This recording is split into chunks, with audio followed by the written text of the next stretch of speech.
Donc, concernant ce fameux statut, cette fameuse chouka de la Torah, vous savez qu'il y a de nombreux commandements de la Torah qui sont désignés par le mot chouka. Comme vous voyez dans la Torah, chouki ou mishpatim. Et ils doivent être observés exactement comme un décret royal, qui n'est accompagné d'aucune justification. Vous savez, imaginez-vous dans toutes les époques royales, oyez avis à la population quand le roi décrète. Vous avez déjà vu le roi dire, vous savez, mes chers administrés, j'ai décidé d'eux et je vais vous expliquer. Et un roi, il justifie rien. Il dit, c'est comme ça. Ça a toujours été comme ça, la monarchie. Et c'est pour ça d'ailleurs qu'ils se sont débarrassés des rois. Parce que les gens ne supportent pas qu'il y ait au-dessus de leur tête une monarchie, des gens qui prennent des décisions, même si c'est pour le bien du peuple. Les hommes ont de tout temps eu le désir d'empêcher la royauté de s'exprimer. À cela, il y a des bonnes raisons aussi. Ne croyez pas que je sois un royaliste. Il y a des bonnes raisons, c'est que la plupart des rois du monde, malheureusement même certains rois d'Israël, tous les rois d'Israël n'étaient pas comme le roi David ou le roi Salomon. Le roi David et le roi Salomon, c'était des super rois. Mais il y avait aussi des rois qui étaient des rois absolument terribles et qui étaient des dictateurs et des sauvages et des meurtriers. Il y a eu de tout.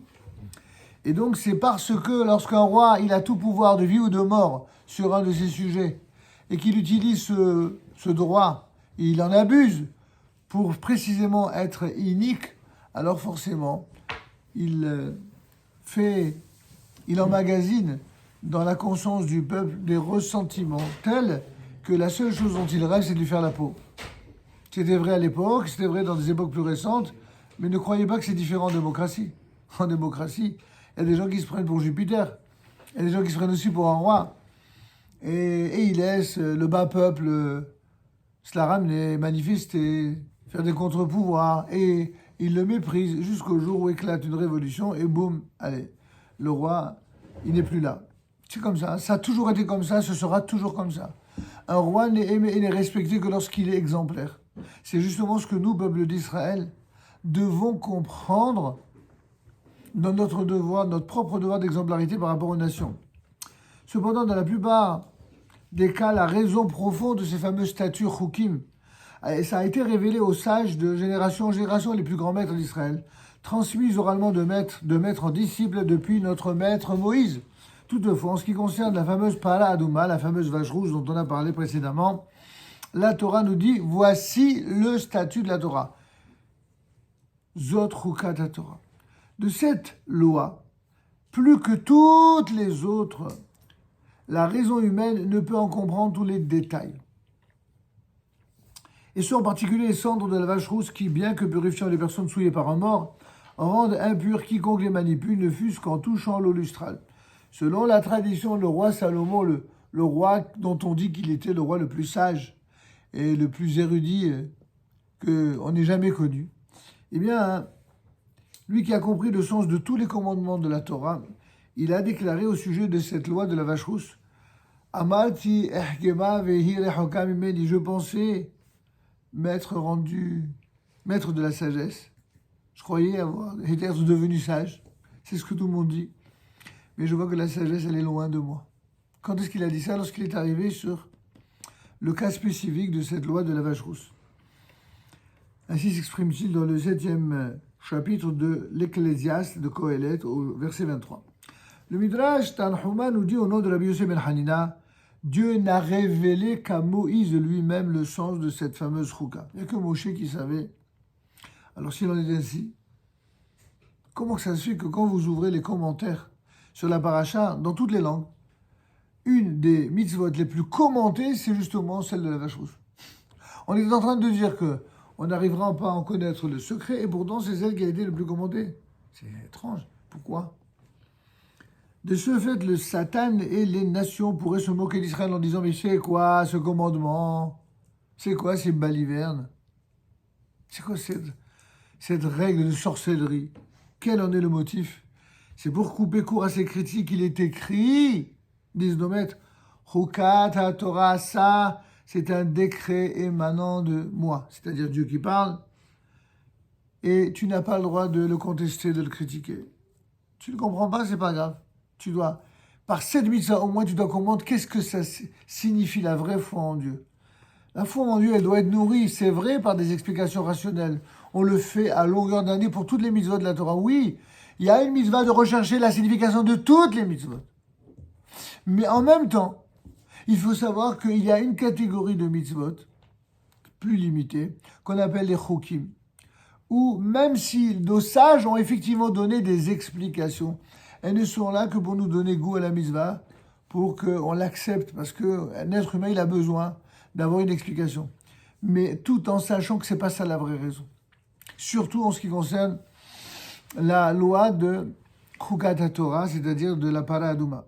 Tel doit être l'attachement d'Israël à la Torah, que cette mitzvah, qui a été donc stipulée, consacrée comme Gzera, comme décret royal, et que la raison humaine ne peut interpréter, alors ça en est que, à notre humble avis, pour nous, à nos yeux, elle n'en est encore que plus précieuse.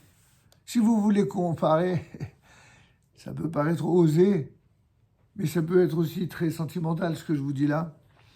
Imaginez quand un homme aime une femme. Je ne comprends pas les femmes et des vaches, chas v'shalom, ne faites pas dire ce que je n'ai pas dit. Mais même une femme dont il ne comprend rien dans sa logique. Ça arrive. Les machos vont vous dire que ça arrive tout le temps, mais c'est pas ce que je dis moi. Il arrive qu'un homme, il est éperdument fou amoureux d'une femme. Il est complètement omnibulé. Il accepte tout d'elle. Même s'il ne comprend pas la logique de... Peut-être certains diront que c'est ça l'amour. Je ne sais pas. J'ai d'autres définitions, mais après, chacun... Pourquoi il accepte? Pourquoi quelqu'un qui est amoureux, fou, comme on dit, il appelle ça, il est dingue, il est raide amoureux, ou il est dingue amoureux de telle ou telle femme? Ça veut dire qu'à un moment donné, l'amour est tellement plus fort que la raison qu'il est plus fort que tout, y compris que la mort. Comme il est dit dans le verset de Shelash, qui est l'amour est aussi puissante que la mort. Vous savez comment ça se dit puissante en hébreu? Aza. Ça vous dit quelque chose, ça, Aza? C'est l'homonyme d'une ville connue qui fait beaucoup parler d'elle en ce moment, Gaza. Aza, Hamavet. Gaza, c'est comme la mort. C'est que pour mériter Gaza, il faut être capable d'aimer. Ceux qui n'aiment que la mort, ils ne pourront jamais faire pousser quoi que ce soit là-bas. Ils ne pourront engendrer que la tuerie et ne provoquer que la tuerie. En d'autres termes, pour que Gaza revive, il faut qu'elle soit sous contrôle israélien et qu'elle redonne de l'amour, comme c'était à l'époque. Vous savez, moi, je suis pas octogénaire, mais enfin, je suis quand même déjà sexagénaire. Et je peux vous dire que dans mon enfance, on allait tous les ans à Gaza. À chaque fois qu'on se rendait d'un endroit à l'autre en Israël, on passait toujours par Gaza.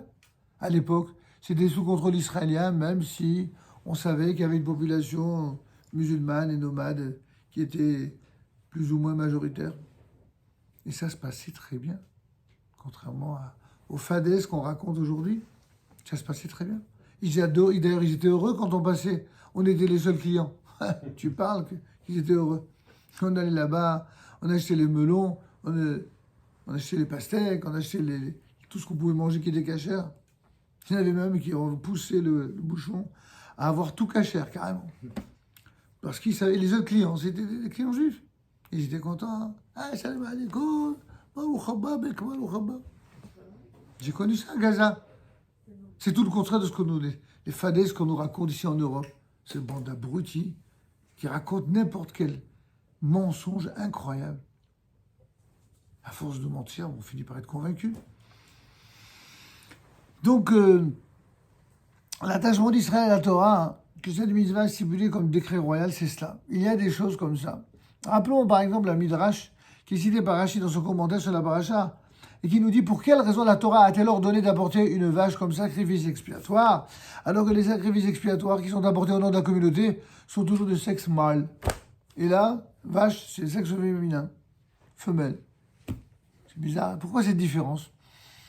Ceci est à comparer, dit le Midrash, écoutez bien, au fils d'une esclave. Une esclave qui a un bébé, et ce bébé aurait souillé le palais du roi.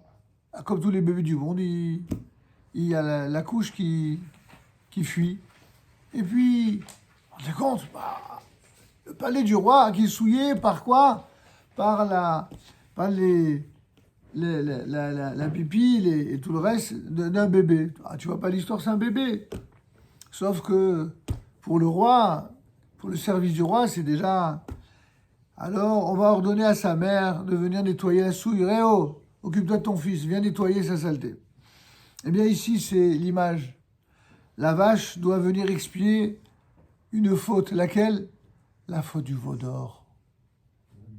La faute du veau d'or doit être expiée. Par quoi? Par la vache. Et c'est elle qui va nettoyer. Vous avez compris donc l'allégorie. Il y avait enfin, pour terminer sur ce sujet, les jours qu'on appelait les Milouim. Aujourd'hui, quand on parle de Milouim, on pense à ceux qui ont déjà fait l'armée et qui reviennent régulièrement remplir leurs obligations régulières pour aller à la défense des citoyens et du peuple. À l'époque, les Milouim, c'était l'installation des Kohanim. En effet, les 7 derniers jours du mois d'Adar, du 23 au 29 Adar inclus, eh bien, sont appelés les Yemé Milouim, les jours d'installation. C'est précisément au cours de cette dernière semaine du mois d'Adar que notre maître Moïse a inauguré le sanctuaire à l'issue de son achèvement. Car le premier Nissan, selon la tradition, le tabernacle fut définitivement achevé et Aaron et ses fils commencèrent leur sacerdoce.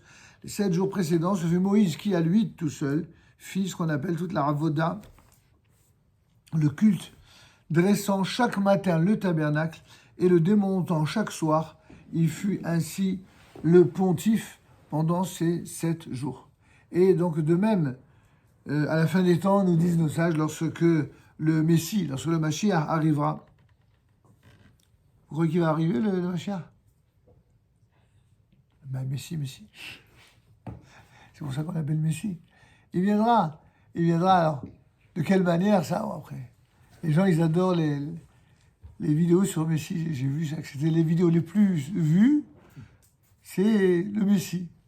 Ça et les trucs de couple. C'est incroyable. On n'arrête pas de me dire, pourquoi vous ne faites pas des vidéos sur le Mashiach et pourquoi sur les couples? Je dis, mais tout le monde fait ça. Je dis, oui, mais vous dites pas la même chose. Bon, peut-être, on verra. Pour l'instant, rappelez-vous que à la fin des temps, lorsque le Mashiach arrivera et que le 3e temple sera enfin reconstruit, eh bien, au mois de Nissan, ça se produira selon la tradition, les jours dits de dédicace, d'inauguration se renouvelleront pour nous tous, et avec l'aide de Dieu, le plus tôt possible. C'est ainsi que les 7 derniers jours du 12e mois de l'année, souvenir de l'installation des Kohanim à l'époque de la sortie d'Égypte, eh bien, sont pour nous des jours de prière en vue d'une délivrance proche, prémisse de l'installation du règne de l'Éternel pour l'éternité. Voilà, ça, il y a des questions? Oui. Il y a quelque chose à voir avec Pessar Chéni Ah non, Pessar Chéni, c'est vraiment autre chose, on en parlera après. C'est aucun rapport. C'est l'impureté aussi, non? Alors, il y a le point commun, vous avez raison, c'est l'impureté, c'est-à-dire que tous ceux qui étaient impurs au moment de l'offrande du Korban Pessah et qui ne pouvaient, en raison de leur impureté, qui ne pouvaient pas offrir cette offrande-là, ils avaient la deuxième chance, c'est de pouvoir l'offrir un mois après. C'est-à-dire non pas le 14 Nissan, mais le 14 Iyar. Mais ça, on en parlera quand on fera nos cours et nos vidéos sur le mois de Nissan, qui sont retardés dès la semaine prochaine, si Dieu veut.